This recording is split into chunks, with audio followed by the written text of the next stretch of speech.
Hey, what's up everyone? Mr. Justin here, and I am so excited to be with you today. We just finished our Sword of the Spirit series, and now we are jumping into a foundation lesson. Today, we're talking about doing big things. And I want to brag, but I once ate a really big cheeseburger. No onions, of course, because onions are disgusting. Can I get amen? A little louder. Oh, that was good right there. So, I'm basically a master doing big things. Obviously, that's not what we're talking about today. Mr. Andrew is going to be teaching us about how God created each and every one of us to do big things. And rumor is, we have an epic story today. Probably about the time I ate that big cheeseburger with no onions, because again, onions are gross. And speaking of gross things, we have a challenge called Stuck in the Fields. Well guys, before we tune this message, let's make sure we're taking notes, sitting up straight and tall, and let's check out this message. Hey, what's up everyone? Mr. Andrew here, and I am so excited because today is one of my favorite things to talk about. We're talking about doing big things. Now, this is a foundation lesson, and we've talked about previously in the year knowing God and being strong. And so, to continue on to this foundation lesson, we are talking about doing big things. Now, Mr. Andrew, where do you get that from? Well, I'm glad you asked there, Tina. Daniel 11:32 says, "The people who know their God," there was the first one, "shall be strong," and there's the second one, "and do great exploits," or Mr. Andrew likes to say, do big things, okay? So let's take the first part there, knowing God. Now, to get to know somebody, it's 3 steps. You don't just like instantly bump into somebody and you suddenly know them, right? Although that would be really cool. But no, knowing somebody takes time. So the first step to knowing someone is to meet them. Now, let's put it in the terms of God. When you met God, you probably, before you even met him, probably had a head knowledge of him, right? Somebody said something like your parents or a friend has said like, "Hey, have you heard about God? He's really cool." And things like that. So meeting is just kind of having a head knowledge of God or of a friend, right? Before you met your best friend, you probably had a head knowledge of them, okay? But it doesn't just end there. Then we have to choose, okay? So you had to choose to be your friend's friends, too many friends. But you had to choose to be their friend, okay? Just like we have to choose God. And we do that through salvation. We put on the jersey for God. We say, hey, I'm gonna represent God's team, right? It goes through submission, saying, you know what, God, like, not my way, but yours, right? Not my will, but your will be done. Remember, he chose us first. Okay, and then you move into knowing somebody, okay? So meet, choose, and then know. And to know somebody, remember, it doesn't just happen. It takes time.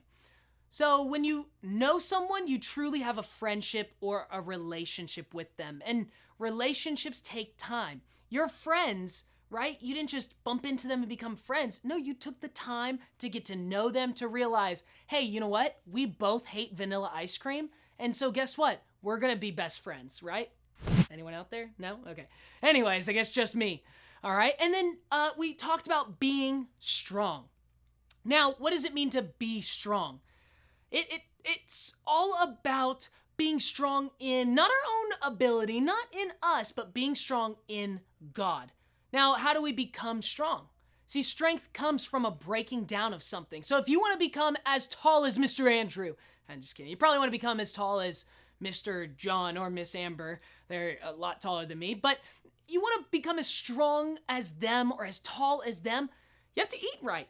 Okay, so think about food. If you're eating potato chips and things like that, junk food, you're not really going to get a lot of nutrients. But if you eat vegetables and you break them down. Now, how do we break vegetables down?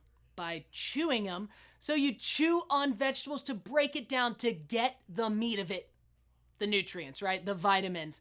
There's not meat in vegetables, although that would be an awesome thing. It'd be like a turducken or a carducken if it's a carrot. I'm just saying.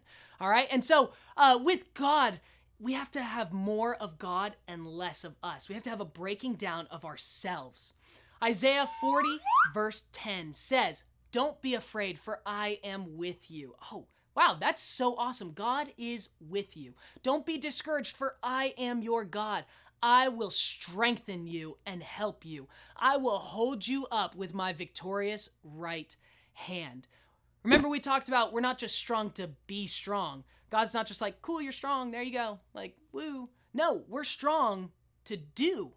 So that leads me into what we're talking about today, which is doing big things. All right, so once we know God, we can be strong, and then we can do big things. Now, in order to do big things, it doesn't just happen. We actually have to do something first. The first thing you need to do is trust. Now, what is trust? Well, I'm glad you asked there, Tina. Okay, trust is the firm belief in the reliability, the ability, or strength of someone or something. Okay, so let's break that down. Reliability. Okay, if we want to trust, they have to be reliable. Think about your friends. They have to be reliable in order for you to trust them. If someone says they're going to go wash, if your parents say, hey, we're going to Disneyland, and then they take you to the doctor's office, they're not very trustworthy. They're not reliable. Okay, so Psalm chapter 62, verse 7 and 8 says, my victory and honor come from God alone. He is my refugee rock where no enemy can reach me. Oh, my people, trust in him at all times. Pour out your heart to him, for God is our refuge. God has come through time and time and time again for you. So he's reliable. So I can put my trust in God. Now, that's just one part, right? Ability is next. Now, ability, I have the ability to do things. You have the ability to do things. We all have amazing abilities, gifts, skills, and talents. You probably have a cool talent. I can make the back of my knee sound like an arm fart. It's kind of cool, okay? We'll have to show you it one of these times, all right? So, ability. Ephesians chapter 3, verse 20 says, now all glory to God, who is able, right? God is able. He has the ability through his mighty power at work within us to accomplish infinitely more than we might ask or think. See, God has so much power and so much ability to do beyond what you and I can ask or think. And that's why he's trustworthy. And then strength. Strength is, we already talked about being strong, okay? And you and I, we can do a lot of things. I don't know about you, but I can at least carry a microwave. Pretty impressive? I know. But in Ephesians 6:10, it says, be strong in the Lord and in his mighty power. Think about stories in the Bible where God has come through, right? He's come through with his strength, his ability. Think about David and Goliath, right? God was reliable, right? He had the ability to come through and the strength, and he came through, so why wouldn't I put my trust in him? Now, that's thinking really spiritually, right? But let's think practically. Think about trusting in everyday kind of things. Sometimes we trust in things and we don't even think about it. Like chairs. You sat down in a chair today and you probably didn't sit there for 10 minutes and go, well, you haven't been reliable in the past. Oh, no, you have. You have the ability to hold me up, but am I going to trust you? And you know what? You have the strength because you're made out of metal legs there, but I don't know. You didn't debate whether it was going to be trustworthy. You sat in your chair, or the lights in your house, or your bedroom. Think about it. You trust in that, all because you flip it on and it's reliable, it has the ability, and it has the strength to come through. So we trust in it every single day without even thinking about it. Seems pretty easy, right? Well, now trust also requires something. Think about it, like you don't just wake up and your lights are on. Unless you sleep with your lights on, and then we got to talk to your parents about your electric bill. But anyways, that's another topic, okay? But trust requires something of us. It requires action. And so I have a great way to demonstrate this through my favorite, a challenge. Yes, I know you guys are all cheering right now because you are so excited for a challenge. Well, this is a challenge from our YouTube channel called Stuck in the Fields. So why don't we check it out? Hey guys, I'm Mr. John. And I'm Mr. Sam. And today we're gonna touch some gross stuff. Like tomatoes. Yeah. Wait, what? What? We're gonna Tom toast. Ugh. No, we're gonna touch some gross food. Wow. Anyways, let's get into the challenge. 3, 2, 1. Here we go!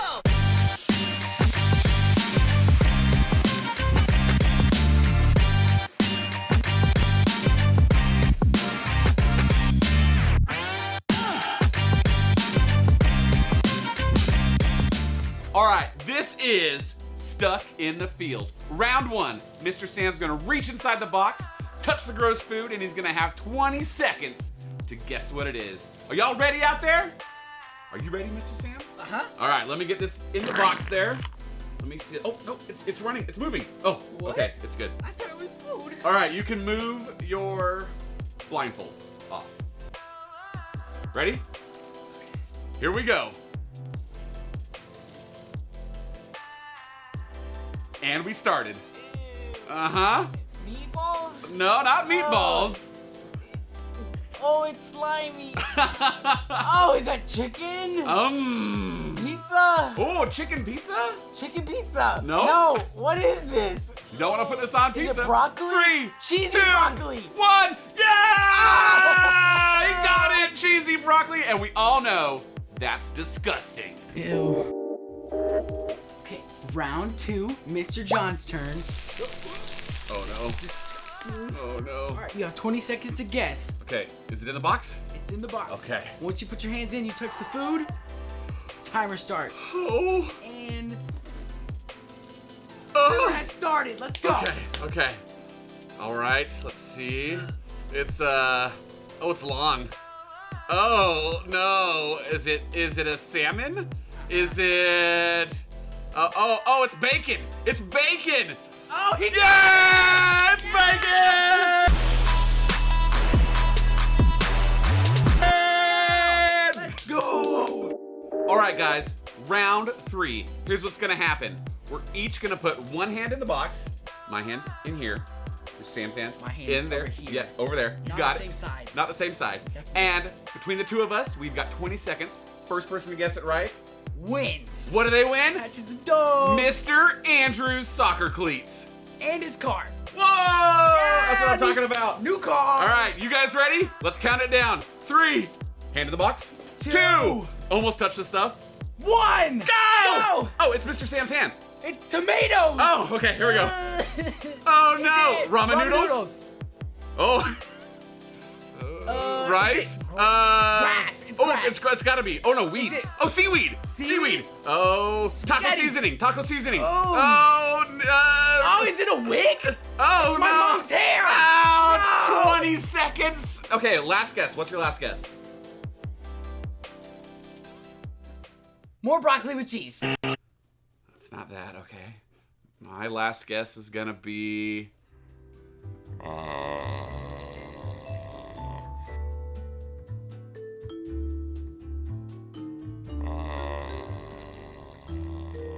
Mr. No.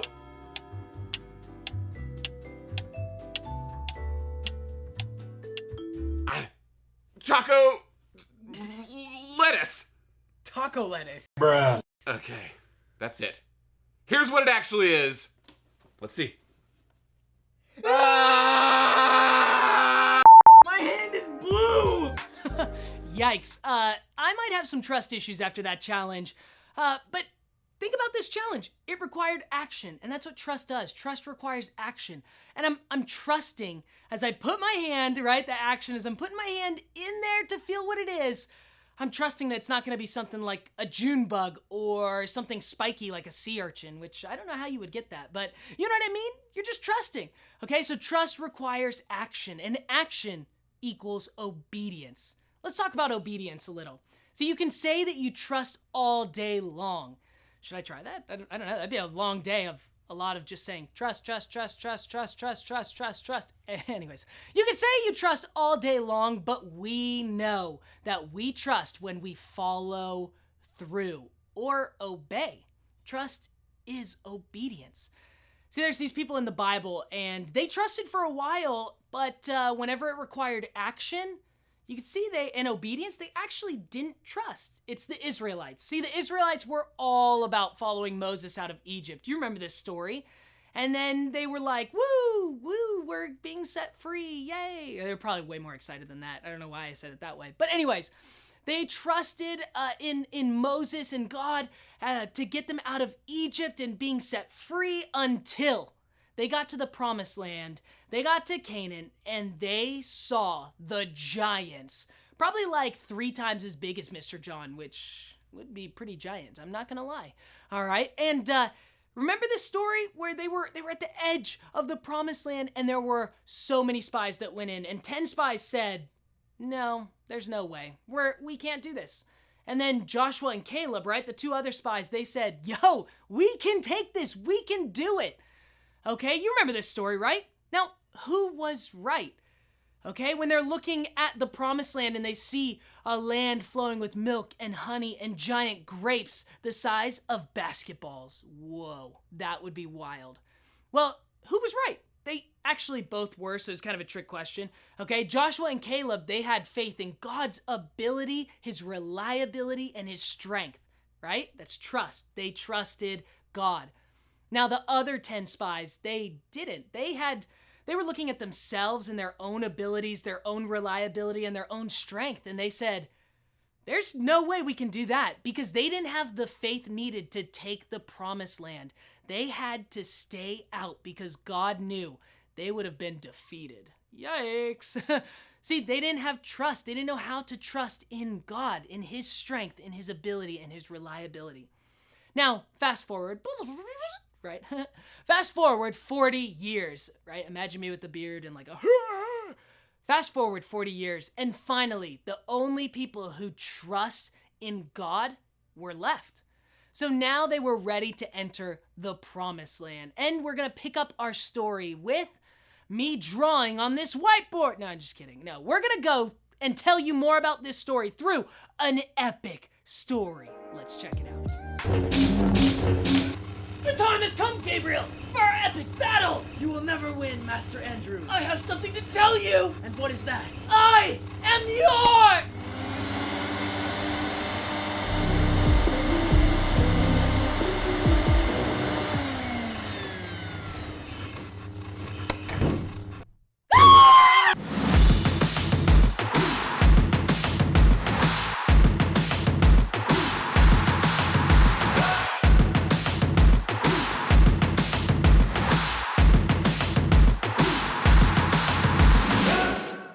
Hey, what's up, guys? I'm Mr. Gabe. And I'm Mr. Andrew. And this is An epic story! Okay, so what's the story today? Please tell me there's at least a fight scene!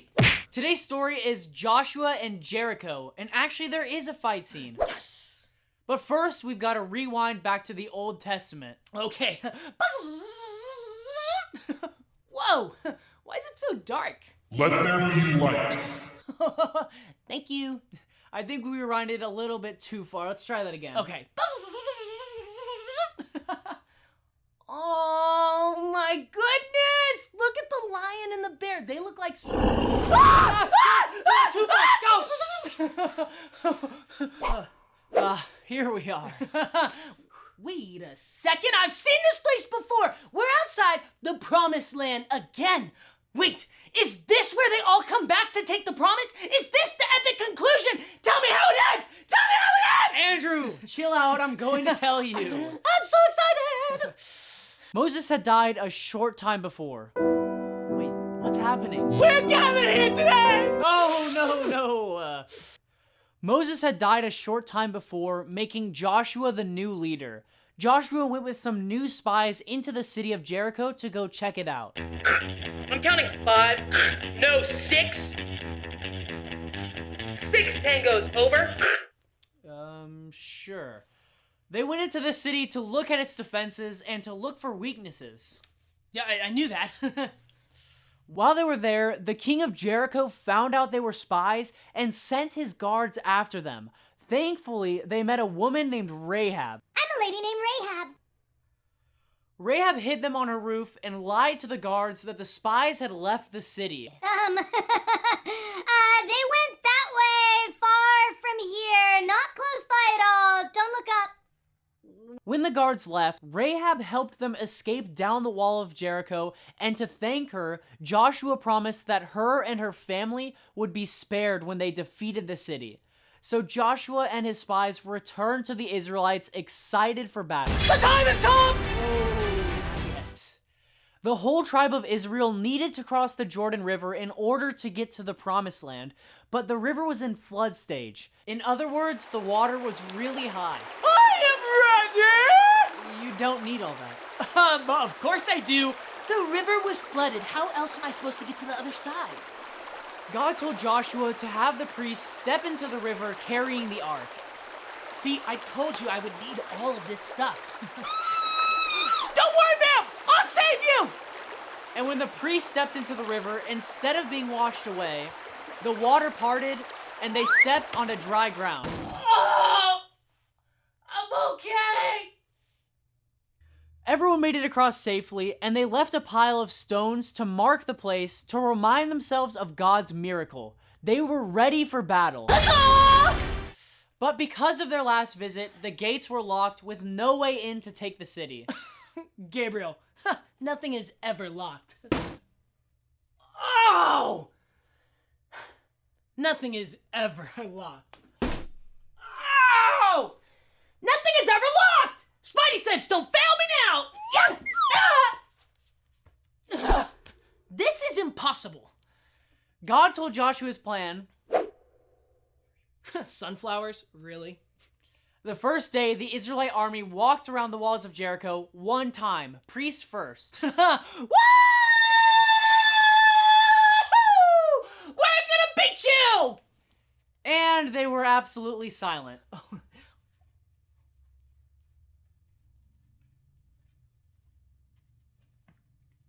The next day, they did it again. And the third day, they did it again. And then again. And again. And again.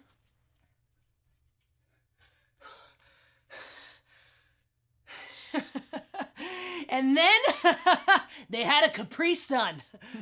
And then, on the seventh day, they went around the wall 7 times. That's a good joke. Not a joke. Ah!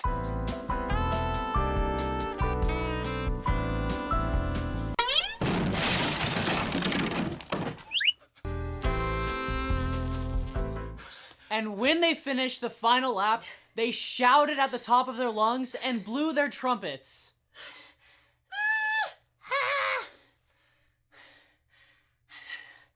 I need another minute.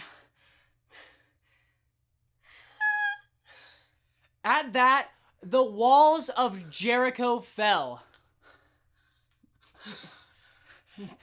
And they had a great battle and took the city. And they took the city. And they took the city. You missed your cue. What did I... They took the city. Oh, yes, this is my time to shine. And that's... And that's an epic story. I love epic stories, especially the guy who's really crazy and everything. He's pretty great. Anyways, no, I'm just kidding. Mr. Gabe is awesome and does a great job of telling us these stories.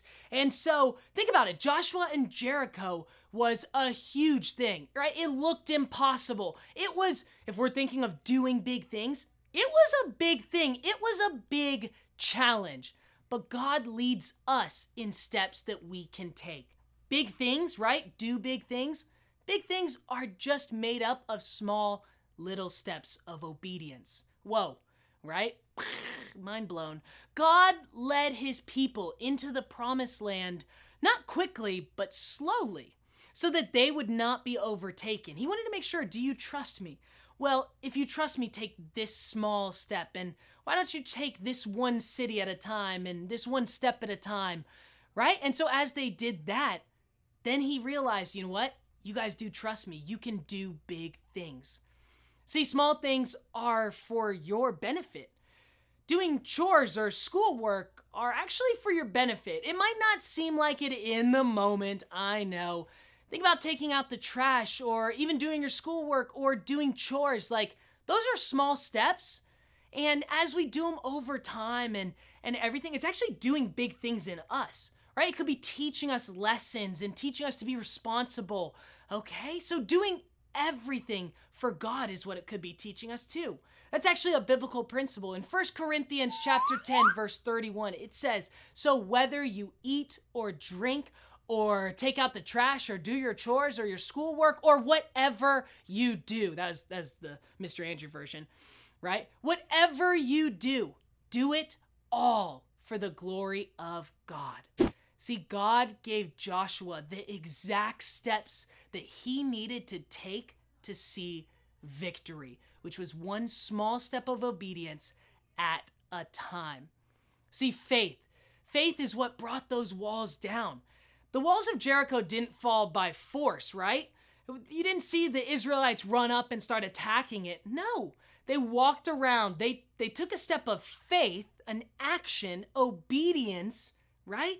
They trusted in not their own ability, not their own reliability, not their own strength. They trusted in God. And so as they trusted in God, they took steps of faith and obedience, and they walked around that wall until finally the walls fell. Faith is what took Jericho. See, you usually don't know you're doing big things until after you do them. Think about the Israelites as they're walking around those walls. Day 1 and 2, they're probably like, okay, this guy's a little crazy, right? But we have faith and we trust him. Day 3 and 4, okay, we still trust him. We're just going to keep doing these small little steps. And you know what? They didn't know that they were actually doing a big thing. They didn't know that the walls of Jericho were going to fall down right whenever they followed the steps that God had given them. But they had faith. They took the steps. They trusted, which required action, which is obedience. So they obeyed, took the steps, trusted, and God came through for them. In order to do big things, we need to trust God. We need to trust in his ability, his reliability, and his strength. So I have a challenge for you guys. I want you to challenge yourselves this week to see all the small things that you do. Maybe it's chores, maybe it's your schoolwork, maybe it's even just listening to your parents. Yes, that's a small thing too. Take those things you do as obedience. Just take a step towards something and think about those small things as a step towards a big thing. Maybe God's trying to teach you something. Maybe it's God has something big prepared for you, and your little step is just getting you one step closer to what he's called you to do. All right? They might be little tiny steps, but remember, you are called to do big things. That message was in one word: delicious. Wait, can you describe a message as delicious? Probably not. I think I have that pie still on mine. Anyways, I love being reminded that I can know God, I can be strong, and I can do big things. Whatever God has entrusted you to do, think of it as a stepping stone to do big things that God has called you to do. Remember, God has called you on purpose, for a purpose, to do big things.